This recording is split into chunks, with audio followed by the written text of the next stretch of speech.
I've made the mistake of agreeing to my chat that I would make a video reviewing every single episode of One Piece, and that starts today. Like, subscribe to me on Twitch, because when I hit 3,000 subs on Twitch, I agreed that I would do the entire series. So right now we're doing it in little installments, maybe if I feel like it, okay? No commitment past this one, except I'm definitely gonna keep going past this one, so definitely subscribe.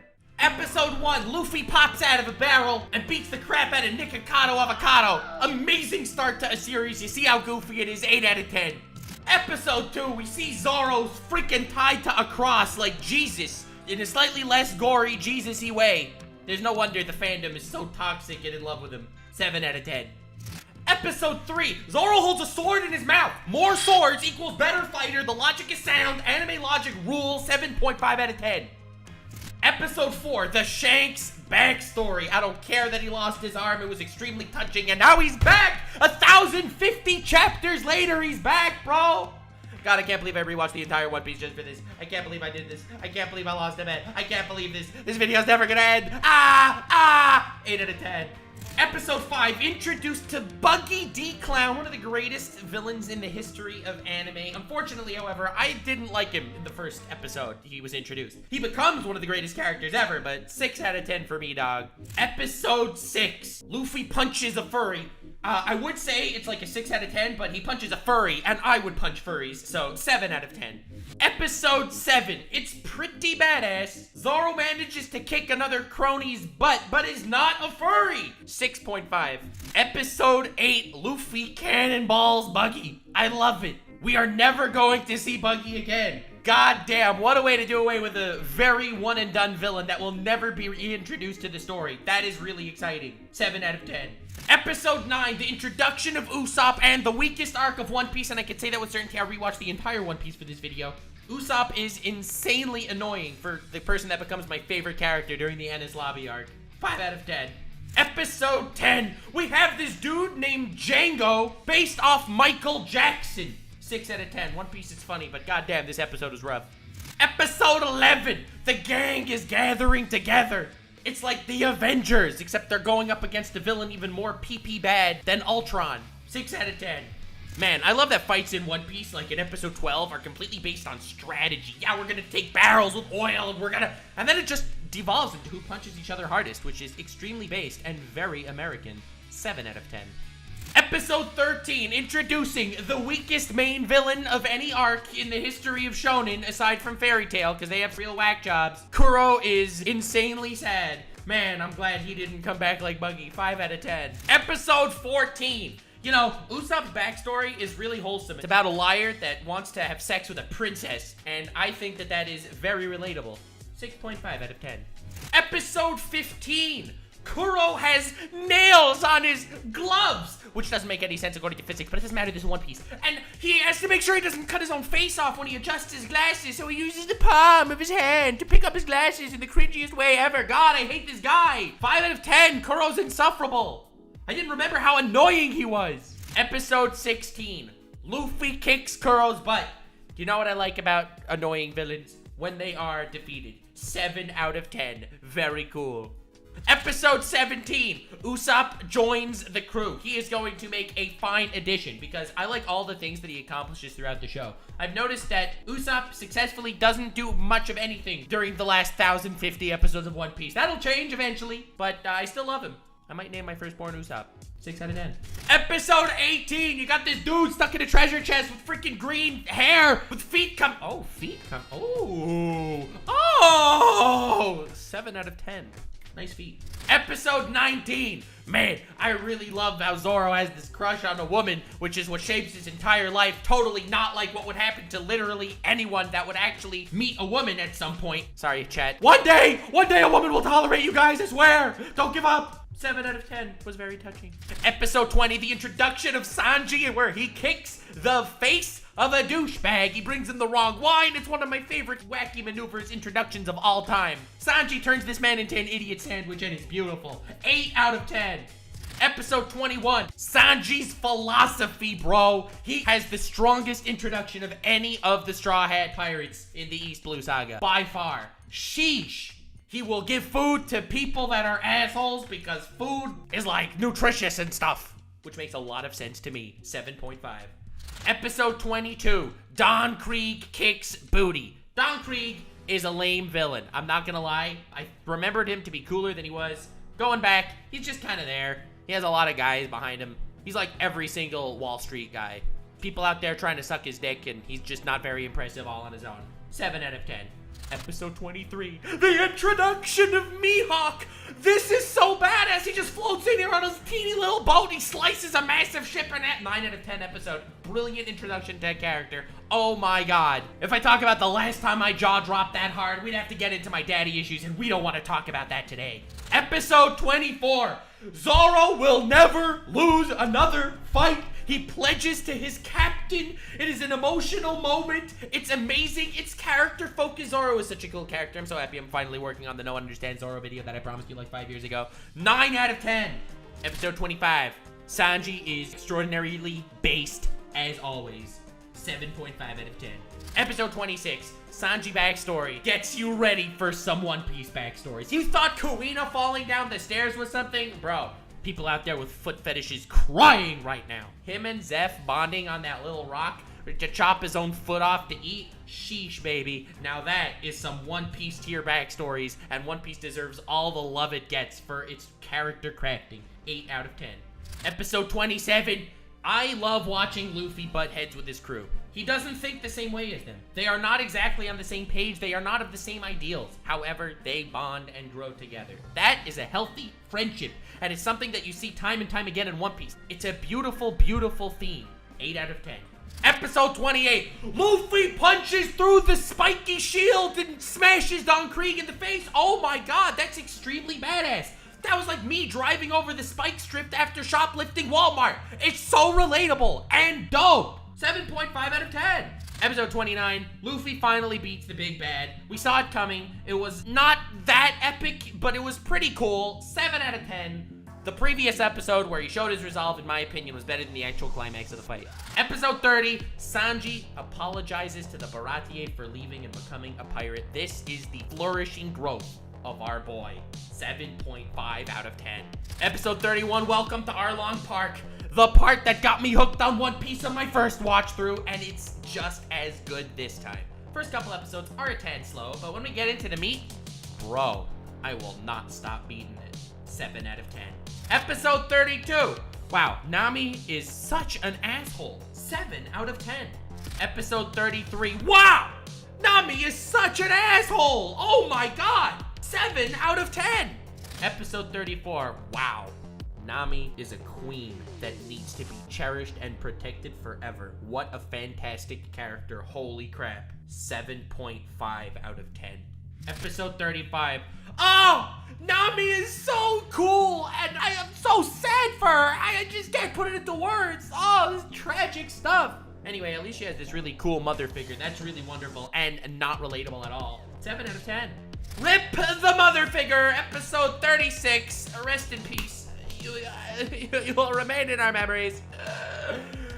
Oh, this is actually so sad. One Piece, how do you kill me with every backstory? 7.5 out of 10. Episode 37. Luffy puts his straw hat on Nami's head. 9 out of 10. If you've seen One Piece, you know exactly what I'm talking about. Luffy doesn't care who you were. Luffy doesn't care about your past mistakes. Luffy cares who you are and who you will be. That is the ultimate quality of a leader and judge of character. Mad respect. Twitter could learn a thing or two from Luffy. I don't know. If everyone on Twitter watched One Piece, the world would be a better place. 38. Luffy punches Arlong in the beginning of a great slog of a fight where every one of the main characters fights a different one of the lackeys, and then Luffy eventually will fight Arlong. It's very cool. It's kind of formulaic. But the walk to Arlong Park, though, 8 out of 10. Episode 39, Zolo beats our boy Octopus Face. God, what an ugly character. I'm glad we're never going to see him again. But, I don't know how Zoro could be moving with scars like that. I get chills just thinking about it. Last time I had to put up a fight with scars that bad, it was after mommy YouTube demonetized all my videos and kept age restricting me every single upload, and I kept uploading videos. That is exactly relatable to how Zoro feels right now. Exactly relatable. Leave a like, subscribe. Come on, algorithm-san, promote me. You've been hating me for the last couple of months. God! 8 out of 10. Episode 40, Sanji fighting underwater. It's pretty cool. Good thing he doesn't have a devil fruit, because that is one of the weirdest little trivia factoids of One Piece. The devil fruit guys can't fight underwater. It's kind of cute. It's kind of funny. I am praying that in the final arc we learn more about devil fruits and why they are somehow the devils of the sea and all that, because they really stress that a lot here. And it's something that's not been answered with a lot of theories, and I want to know more. I'm curious. I love the mysteries of One Piece. It's so cool and vast. It's like playing any Dark Souls game and you have no idea what's flying, and then you watch some 14-hour-long explained video and you're like, oh, that's why you have to have sex with a dragon. Totally relatable. 8 out of 10. Episode 41, Luffy is out here prepping for his final fight. I'll be honest, I really don't like the episodes that are prepping for fights. I like the fights and I like the prepping, but the prepping for fights, it's just, well, why do we need a full episode prepping for a final fight in every single arc? 7 out of 10, it's pretty good, but come on, hurry up. I got 1,000 more episodes to watch. Episode 42, Luffy starts clobbering this man with the ultimate strategy of taking Arlong's teeth out and then using his own teeth against him. God, strategy in One Piece is truly next level. 8 out of 10. Episode 43, the final battle. He clobbers the man that caused Nami so much pain and suffering. 8.5 out of 10. What a fantastic finale to an arc. This is where One Piece hooks you, homie. This is where One Piece hooks you. Episode 44, Nami joins the crew, officially. Not like the cringe type of join the crew. Not like the join the crew to suck clout off you guys for just long enough until I can ditch you. No, they're really join the crew. This is like you're collabing with a YouTuber that's not gonna backstab you when they feel like they don't need you anymore. This is collabing with a YouTuber as a friend. Truly relatable stuff. 8 out of 10. Episode 45, introducing bounties. God, I love bounties in One Piece. It is such a cool concept and so much better than every other power system ever. Suck it, Dragon Ball, with your cringe scouters and your cringe power levels, where every fight is boring. No. This is clout-based power system and it's beautiful. 8 out of 10. Episode 46. Buggy's back, ladies and gentlemen. God, I love filler in shonen. Every time I see filler in shonen, I'm like, this is so nice and wholesome. It's the ultimate form of edging. It's like, you want to bust it already. You just want to bust it, but no, we're just going to edge you a little longer until you get some more canon in the future. 6 out of 10. Buggy's too short. Episode 47. Buggy teams up with Skinny Alvida. Yes, that's right, Nikocado Avocado has gone back in time to become Skinny Avocado once again. Character development at its finest. Filler is cringe. Almost as cringe as the Orange Island arc. I'm not gonna lie, that was still worse than most of the filler. Okay, alright, okay. 6.5. Episode 48, Logtown. I really like Logtown. You see Luffy looking at the podium that the Pirate King before him was executed upon. It goes to show you the greatness and the amount that Luffy still has to grow over the course of this story. How on this very podium, one man on his deathbed brought the world to its knees. And Luffy is going to be taking up that gauntlet. It's even more powerful watching this in retrospect. 8.5 out of 10. Episode 49. Really cool Zoro moment. Someone has a crush on him, which is huge because I have a crush on him. And then Zoro does the most badass sword flip ever, saying that, let's see who's stronger, this sword's curse or my luck, which is extraordinarily badass. 8.5 out of 10. Again. Episode 50. Usopp really has to do something about that lolly fetish of his. It's really cringe. Not based at all. Please don't cancel me, Twitter, for saying that lolly fetishes are weird. It is really not my thing, and I try to stay away from it as much as I can. 5 out of 10. Episode 51. I understand the concept of filler arcs, okay? That you need to put things between other arcs in order to make some more money and stuff, but can you please not have filler episodes in the middle of really good arcs? I remember reading this back in the day. This did not happen. This was cringe. Why are they carrying these big caterpillar, elephant, fish monsters? That's not relevant at all. 5 out of 10. Get back to Logtown. Episode 52. Nothing happened in episode 52. Episode 52 is there to give you backstory for a filler arc about the lamest dragons in the history of fiction. It's almost as bad as the film adaptation of Aragon to the books, okay? It's like, you like the Aragon books? Well, this episode is like the movie adaptation of Aragon, okay? 4 out of 10. Useless episode. Waste of 20 minutes. Holy crap. Episode 53, the weirdest naval battle you will ever see in your entire life. I forgot how cringe One Piece filler is. It's unbelievable. I haven't watched filler in like 10 years, and here I am, losing bets, watching filler. I have regressed so far. How the mighty have fallen. 6 out of 10. It's still funny watching the Straw Hats beat up Marines, I'm not gonna lie. Episode 54. Come, I am a lolly here to tell you about my 17,000-year-old dragon heritage. Yes, we all needed that in our lives, yes. You see, the Cave of Dragons is something extraordinarily fascinating that every One Piece fan wants to hear about today. This is like VTubers that change their lore every 4 times they stream to make themselves somehow older and make their chests flatter. I don't understand it. 4 out of 10. Episode 55. Look at this dragon! Isn't it majestic and beautiful? No? You don't think so? Oh, are you saying that because he looks like a furry version of Gandalf after overdosing on Xanax? Well, I will have you know that these dragons have an ancient heritage and they will come in handy in the future of One Piece. Absolutely, man. Filler characters are definitely going to impact the future of the story. 4.5 out of 10. Episode 56. Remember Kuro? Remember how cringy he was? Yeah, this guy with the thin visor thing? I don't know. This guy's eyes must look like Brock's. This man is gonna teach you how to use his trusty frying pan as a drying pan, and I am here for it. 6 out of 10. The guy is actually funny. Episode 57. I am ashamed to admit that I think I lose all credibility as an anime fan with episode 57. I actually felt emotionally attached to the Dragon Priestess filler lolly. This is a 6.5 out of 10 and the lowest point of my career. Episode 58, Zoro kicks butt. It's never not fun, even in filler. I hate that I actually started liking this filler by the end of it. Like, I was writing these scathing reviews on all the episodes as I was going about. I was making fun of all of this, but I'm actually starting to like this filler. 6.5 out of 10. Episode 59. It's funny watching the Marines get scared by furry Gandalf Xanax dragon. I don't know. I actually kind of think it's funny. I'm gonna say 7 out of 10, and I'm gonna bow out, because this is one of the saddest things of all time. Episode 60. The future is upon us. Bro, it is time to go to the Grand Line, where everyone on the Grand Line is extremely fierce and dangerous. I hope you're prepared for upcoming future characters like Foxy and other people brave enough to weather the storms of the Grand Line. Watching old episodes of really long stories reminds you that they keep hyping things up that are completely inconsequential in the future. It's like, from the perspective of where Luffy is right now, 1,050 chapters into One Piece, this is a joke. The Grand Line is a joke. These are like the old school, the babies. These are the baby pirates. These are the little baby wah wannabe cringe pirates. But coming from this perspective, it's like the Grand Line! Oh my god!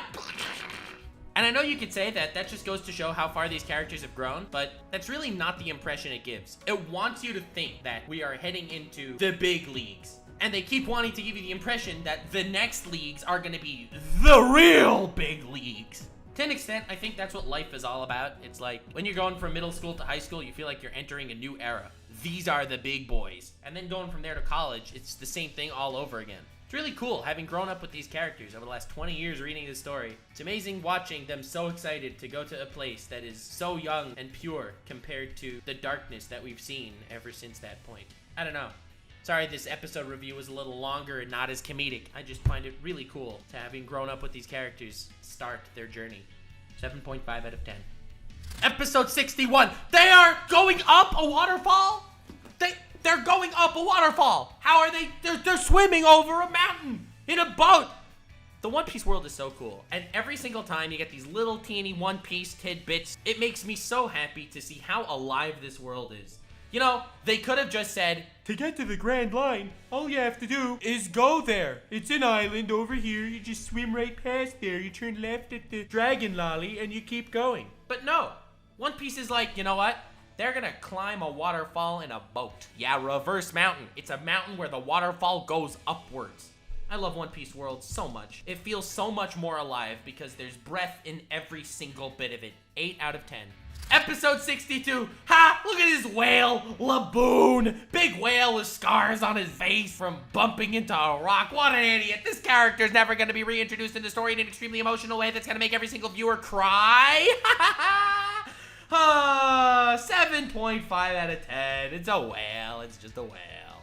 Episode 63. Introducing the log pose. Yeah, the log pose is going to be extremely relevant for the entirety of the One Piece story. How will they know where to go without the log pose? Although, to be honest, it is really cool. It's like the entire world is a massive treasure hunt, and every single human being is a player. 7 out of 10. And with that, 63 episodes in, we have finished the East Blue Saga. Taking an average of all the scores I've given thus far, our score winds up to 6.98. Very cool. Honestly, East Blue is a solid start to a solid story. The best is obviously yet to come. Standout moments thus far obviously would be the introduction of Mihawk. Mihawk beating Zoro and Zoro telling Luffy that he will never lose another fight. Luffy putting the hat on Nami's head. And of course, the very, very brief 2-second introduction to Dragon, which was extremely, extremely cool. It's a really, really great start to an amazing story. It lets you know exactly how wacky the story is going to be and exactly how emotionally heavy the story could get. Thank you for watching. Oh my god, this was such a mistake. I'm never going to do this again. Except I probably will do this again. So subscribe here and subscribe on Twitch. Anyway, let me know if you want part 2. Bye! Stay weird, fam!